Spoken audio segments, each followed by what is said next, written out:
Depuis plus de 20 ans maintenant, Jean-Jacques Goldman se veut très discret. Toutefois, s'il se fait rare, beaucoup sont les proches de ce dernier qui, lors d'interviews, donnent de ses nouvelles ou encore partagent de rares anecdotes à son sujet. Et la dernière personne en date n'est autre que Michael Jones. Dans les pages de Closer, paru en kiosque le vendredi 26 mai, le chanteur de 71 ans s'est notamment souvenu des nombreuses remarques, parfois dures, que lui a faites son ami. Questionné sur ses relations avec Jean-Jacques Goldman, Michael Jones a rapidement levé le voile sur les nombreuses fois où les deux hommes ont pu collaborer.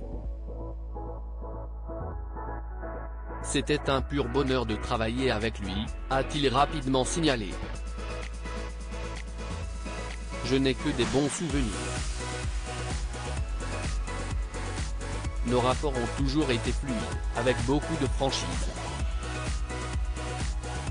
Pourtant, les deux hommes ont souvent parfois dû hausser le ton lorsqu'ils étaient en désaccord.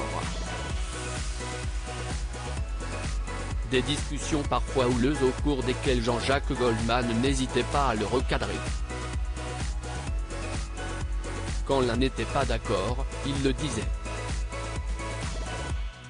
J'ai tendance à être tête en l'air, à oublier des choses, des rendez-vous. Jean-Jacques ne s'est jamais privé pour m'engueuler, a-t-il ensuite précisé. Avant d'ajouter, reconnaissant, mais toujours avec beaucoup de respect. Supérieur à les enfoirés, l'appel du pied de Jennifer pour le retour de Jean-Jacques Goldman, cette drôle d'habitude méconnue toujours lors de son entrevue avec Closer, Michael Jones a également levé le voile sur une vilaine manique avec Jean-Jacques Goldman avec lui. Étant originaire du pays de Galles, l'interprète de Guitarman était souvent moqué par son ami sur ses fautes de français.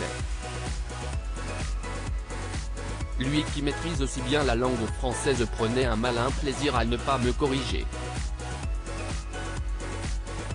Ça le faisait marrer de me laisser faire des fautes, a-t-il raconté.